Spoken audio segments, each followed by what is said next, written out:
Hi friends, good morning. வாங்க இன்றைக்கி நம்ம வீட்டில் என்ன சமையல்னு சொல்லிட்டு பார்க்கலாம்.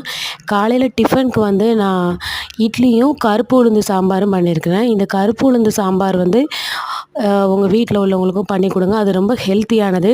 முக்கியமாக பொம்பளை பிள்ளைங்களுக்கெலாம் அது கொடுக்குறது ரொம்ப நல்லது. உங்கள் வீட்டில் உள்ள பிள்ளைங்களுக்கும் கண்டிப்பாக கொடுங்க. அப்புறம் மதியானம் லஞ்சுக்கு நான் என்ன பண்ணியிருக்கிறேன்னா வந்து மீன் குழம்பும் மீன் ஃப்ரையும் வந்து பண்ணியிருக்கேன். இந்த மீனுக்கு என்ன கோவம்னே தெரியாது. ஒன்று என்னை கழுவும்போது குத்தும், இல்லை சாப்பிடும்போது தொண்டையில் போய் மாட்டும். இதே வேலையாக வச்சுருக்கு. செத்ததுக்கப்புறம் கூட ரிவெஞ்ச் எடுக்கு.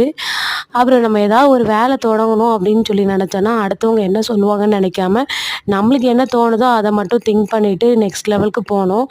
ஏன்னா அடுத்தவங்க 1000 சொல்லுவாங்க. அதை திங்க் பண்ணிகிட்டே இருந்தோன்னா நம்மளால் நெக்ஸ்ட் லெவலுக்கு போகவே முடியாது. யார் என்ன சொன்னாலும் நம்மளுக்கு என்ன தோணுதோ அதை மட்டும் தான் பண்ணணும்.